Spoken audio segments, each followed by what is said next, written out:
Hello, Heather Hoffman here, and I pulled out an old tool from my stash that I haven't played with for a while for today's technique. It's a small little rubber brayer. You might have one in your stash, or they're pretty easy to find and pick up if you don't. But something that I haven't played with that much, and so I pulled out 3 different varieties of dye inks. Actually, one of them is Distress Oxide, which is a mix of dye and pigment. But I kind of played with the different ones to see which one I liked better. The first one I'm using is a Catherine Pooler ink, which I really like for lots of other different techniques. I think this one turned out to be my favorite for this. But I kind of played with some different techniques of just simple putting them on. You could do these in different colors, mixing. I like that it almost gives a plaid effect. I bet it would be really fun. I'm planning on trying soon with mixing some different ink colors. But on all of these, I tried to just be nice and gentle as I inked up my brayer so I didn't get too thick, and I varied the places that I started because the first roll around with the brayer is going to be the darkest place of the ink. So I started at the bottom, and then I started at the top, and then went back to the bottom again, and then crossed on the top just to kind of get some variation and some different. They kind of just made fun artsy backgrounds, and worked really good for a little later on. The stamp image I end up using is just a good solid simple image, which is fun on the different backgrounds like this. So see, there's a comparison of the 2 different and how they both react. And then the final one that I'm using is a Simon Says Stamp dye ink. The color on that one is Watermelon, and I don't remember if I said the Distress Oxide was Salty Ocean. If I didn't name that when I said that. And since this was a little bit of a darker color, I tried to be really soft on how much I inked up. You don't have to push super hard to get a good amount of ink on there. And keep a baby wipe handy just to, it easily cleans off in between colors. But there we have the 3 backgrounds in fun different colors.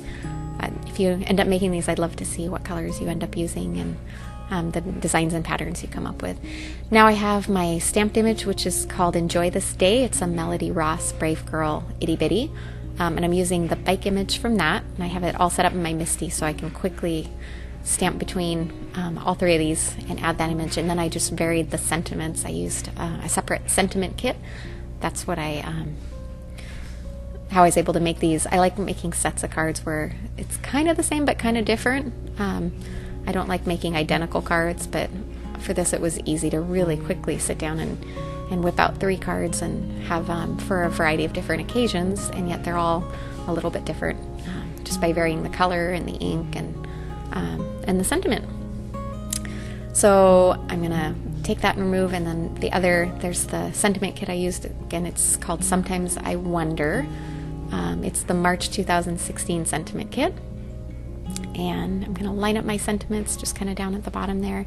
I like the grids on the MISTI because as I get it there, I can kind of check and make sure my sentiment's square, since you can't see through the red rubber like you can with a clear stamp. It's a good way to make sure your sentiment gets stamped on straight.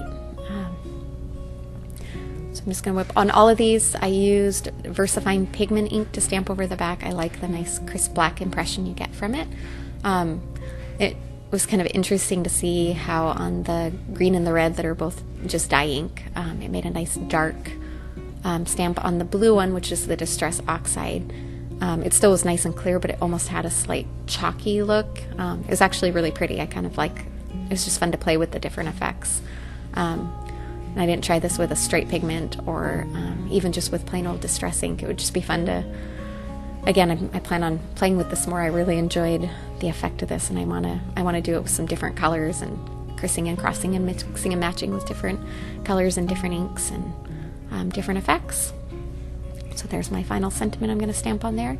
Then I just trim these down a little bit smaller than my front of my card base and mounted them on color coordinated cardstock bases for simple monochromatic cards. So again, the first one was the Distress Oxide, second one Simon Says, and that last one there is the Catherine Pooler inks. Thanks so much for stopping by. Hope you have fun with this.